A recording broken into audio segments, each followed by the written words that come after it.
Morning, नमस्कार, सुप्रभात दोस्तों। मैं हूं आपके साथ पंकज कुमार। स्वागत है इस सनातन के चैनल पे। आज चलिए हम शुरुआत करते हैं एंशिएंट रिसर्च संग्रह का गुप्त काल एवं गुप्तोत्तर काल। ठीक है, चलिए देखते हैं गुप्त काल में क्या दिया है। कह रहा है कि गुप्त वंश का प्रथम शासक कौन था, तो ये श्रीगुप्त था।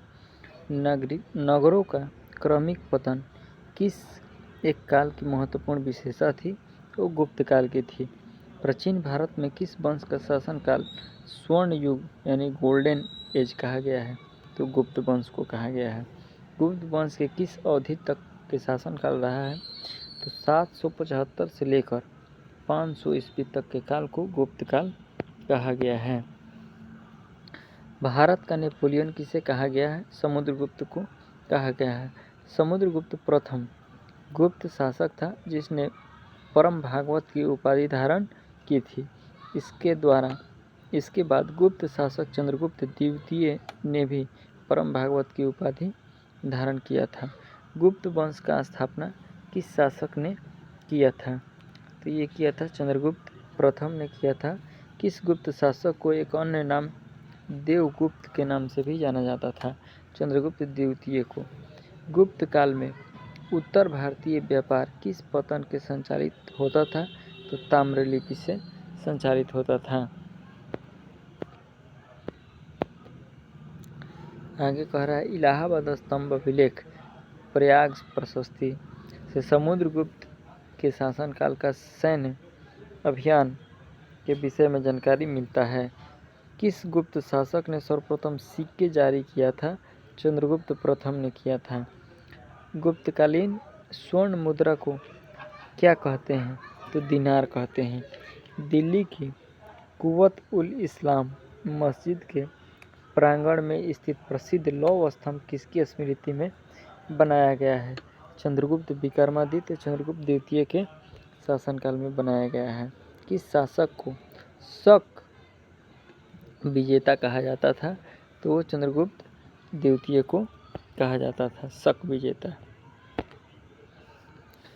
कह रहा है कि गुप्त शासकों की प्रमुख उपाधियां और शासक और उपाधियां।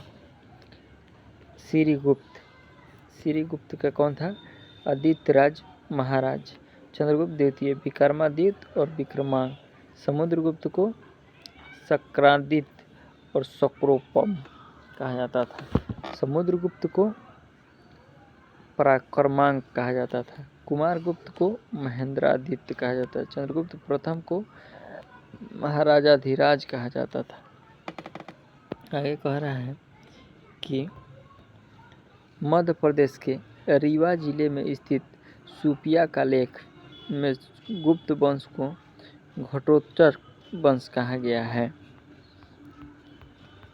यहाँ देखते हैं अधिकारी और विभाग। गुप्त काल में विभाग, मौर्य काल में हम लोग देखे थे जिस प्रकार का अधिकारी और विभाग, उसी प्रकार से गुप्त काल में भी अधिकारी और विभाग हुआ करता था। इसमें कह रहा है विभाग। सेना का सर्वोच्च अधिकारी को क्या कहा जाता था, महासेनापति कहा जाता था। सेना के आवश्यकताओं की पूर्ति करने वाला प्रधान अधिकारी रणभंडागारी कहा जाता था।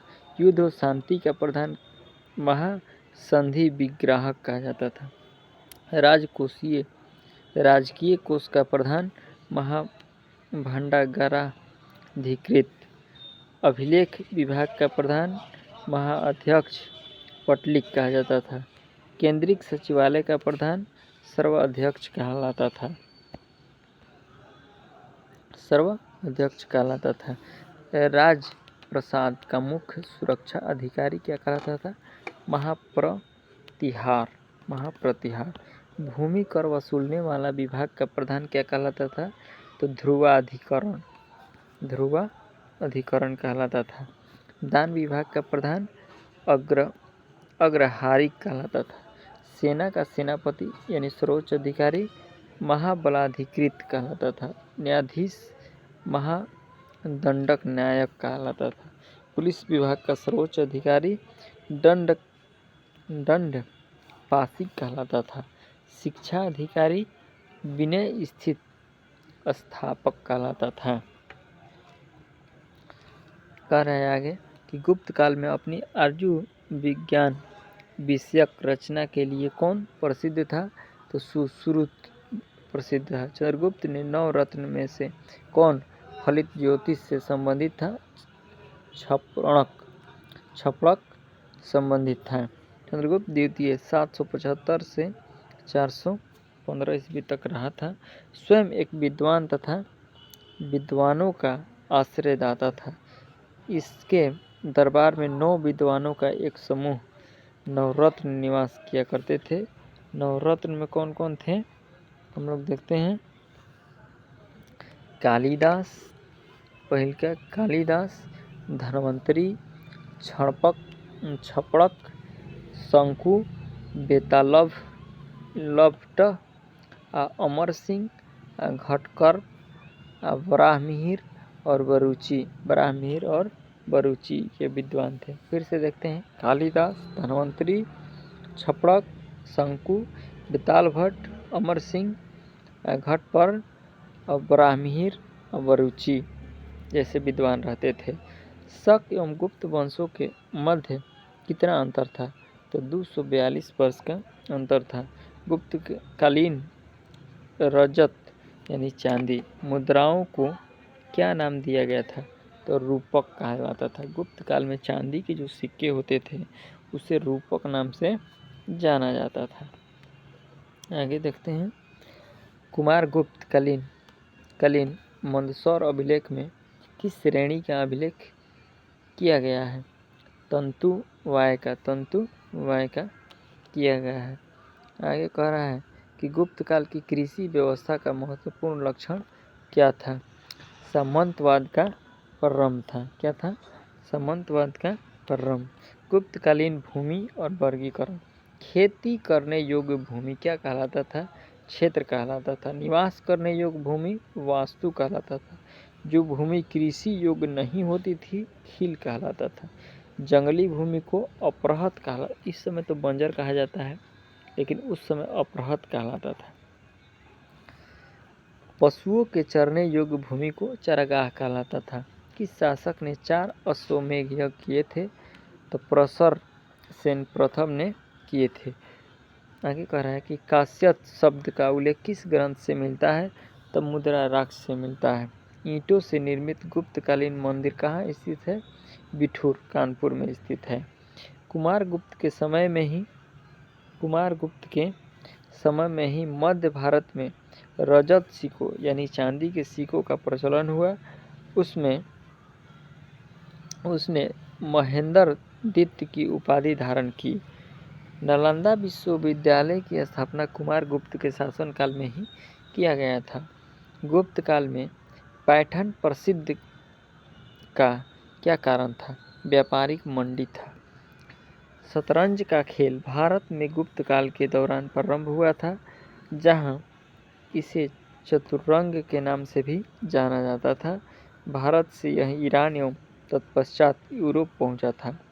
गुप्त काल में किस बंदरगाह से दक्षिण पूर्वी एशियाई राष्ट्रों को जहाज रवाना होते थे?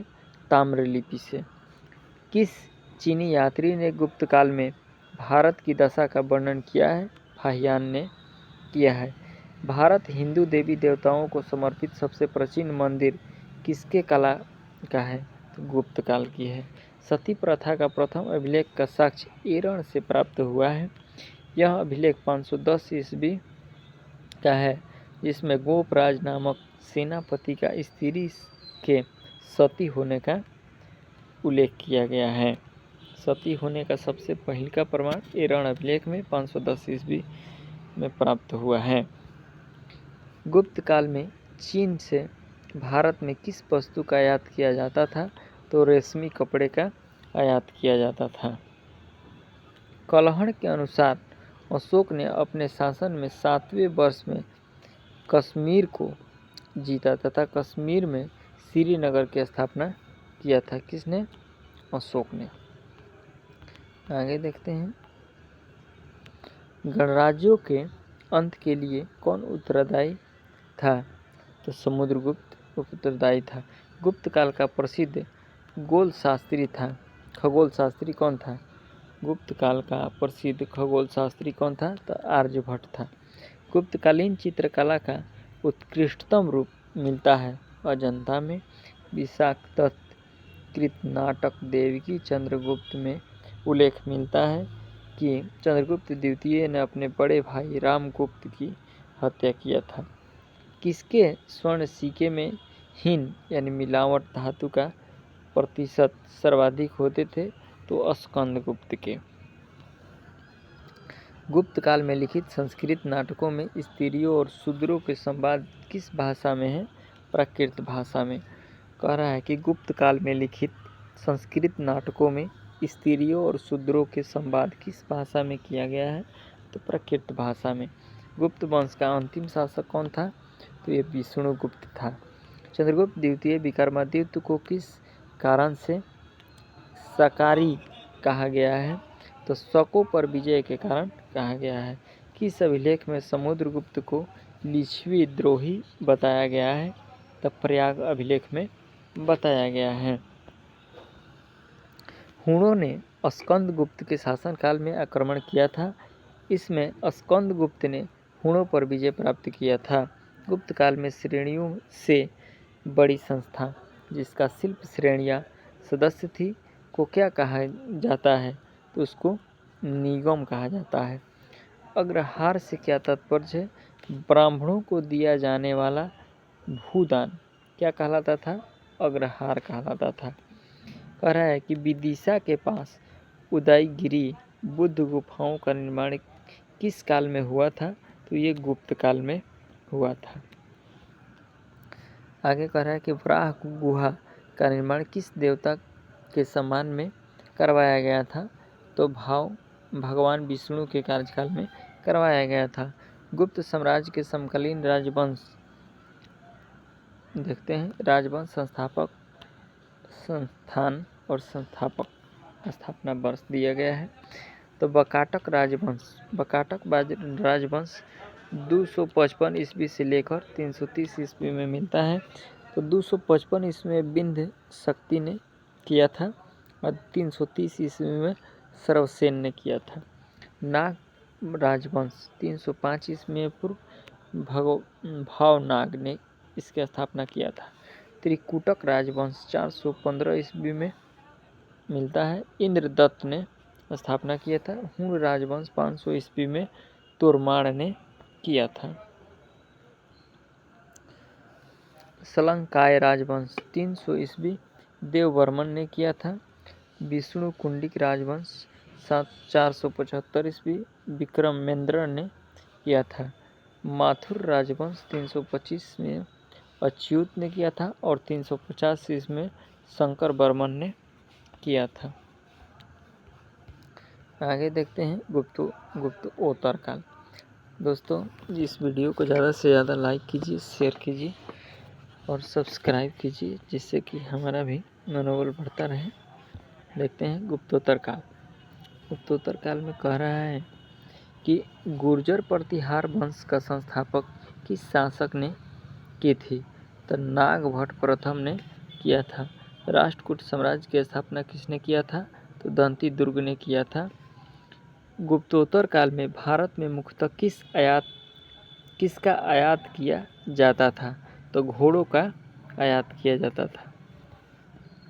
मौखरी शासकों की राजधानी कहाँ स्थित थी? तो कनौज में थी। सम्राट हर्षवर्धन ने अपने शासनकाल में कनौज तथा प्रयाग में 2 बौद्ध सम्मेलनों का आयोजन किया गया था। बाल विवाह की प्रथा किसके शासनकाल में आरंभ किया गया था? तो कुषाण के काल में आरंभ किया गया था।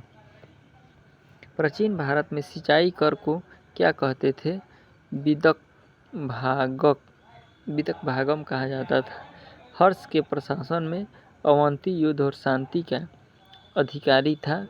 इसके अतिरिक्त कुछ अन्य अधिकारी निम्नवत थे।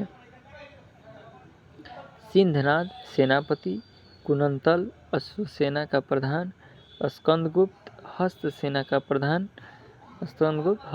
प्रधान, समंत महाराज नागरिक प्रशासन का प्रमुख हुआ करते थे। तीसरी शताब्दी वारंगल किस लिए प्रसिद्ध था? लोहे के यंत्रों उपकरणों हेतु प्रसिद्ध था। पुराणों के अनुसार चंद्र वंशी शासकों का मूल स्थान किसे माना जाता है? प्रतिष्ठानपुर को माना जाता है। हर्ष चरित्र नामक पुस्तक के रचयिता कौन है? तो बाणभट्ट है। हर्ष का शासनकाल कब से कब तक माना जाता है? 600 ईस्वी 606 से 641 ईस्वी तक माना जाता है। सम्राट हर्ष ने अपनी राजधानी थानेश्वर से कहाँ स्थापित किए थे? तो कनौज में किए थे। कवि बाणभट्ट कहाँ के निवासी थे? औरंगाबाद महाराष्ट्र के निवासी थे। नर्मदा नदी पर सम्राट हर्ष के दक्षिणवर्त अभियान को पुलकेशिन द्वितीय ने रोका था। नोट में कह रहा है कि मौर्यों द्वारा निर्मित सुदर्शन झील कठियावाड़ में का जीर्णोद्धार शासक रुद्रदामन प्रथम ने करवाया था। आगे देखते हैं, नालंदा विश्वविद्यालय किस राज्य में स्थित है? तो आपका बिहार में स्थित है। ह्वेनसांग किस राजा के शासनकाल में भारत आया था? सम्राट हर्षवर्धन के शासनकाल में आया था। भारत में नारियल की खेती कब से प्रारंभ हुई थी? सातवाहन वंश के काल से प्रारंभ हुई थी। कौशेक शब्द का प्रयोग किसके लिए किया जाता है? रेशम के लिए किया जाता है। गुप्तोत्तर काल में प्रमुख व्यापारिक केंद्र कहाँ था? कनौज में था। ह्वेनसांग की भारत में यात्रा के समय सूती वस्त्रों का उत्पादन के लिए सबसे प्रसिद्ध नगर कौन था? तो था मथुरा। गुप्तोत्तर काल में भूमि का स्वामित्व किसके हाथ में था? तो ग्राम सभा के हाथ में था। भारत में सबसे प्राचीन विश्वविद्यालय कौन है? तो यह है नालंदा विश्वविद्यालय। सबसे VVI क्वेश्चन है। भीनमाल की यात्रा किस चीनी यात्री ने की थी? ह्वेनसांग ने किया था। चीनी यात्री ह्वेनसांग इतिसांग ने बिहार का भ्रमण किस समय किया था? 672 ईस्वी में किया था। हर्ष को 3 नाटकों प्रियदर्शिका, रत्नावली और नागानंद के रचयिता के रूप में भी जाना जाता है। नालंदा विश्वविद्यालय को किसने नष्ट किया था? तो बख्तियार खिलजी ने किया था। किस काल में जजमानी व्यवस्था कहलाने वाली एक नए प्रकार की सामाजिक संरचनाएं का भारत में प्रसार हुआ? जजमानी व्यवस्था उत्तर गुप्त काल में प्रारंभ हुआ था। उत्तर गुप्त काल में प्रारंभ हुआ था। चीन में दूत भेजने वाला शासक और वंश। हर्षवर्धन किस वंश का था? पुष्यभूति वंश को किया था। चीन में दूत भेजने वाला शासक और किस वंश का था? हर्षवर्धन पुष्यभूति वंश का, नरसिंह द्वितीय पल्लव वंश का, यशोवर्मन कनौज नरेश का, कुलोत्तुंग प्रथम चोल वंश का। ठीक है, तो यहाँ पर ये तो बता दिए हैं कि मौर्य द्वारा निर्मित सुदर्शन झील कठियावाड़ में है का जीर्णोद्धार शासक रुद्रदामन प्रथम ने करवाया था। तो यहाँ पर हम लोग का समाप्त होता है गुप्तकाल और गुप्तोत्तर काल। चलिए दोस्तों, इसको ज़्यादा से ज़्यादा लाइक कीजिए, शेयर कीजिए। मिलते हैं नेक्स्ट वीडियो में, तब तक के लिए जय हिंद।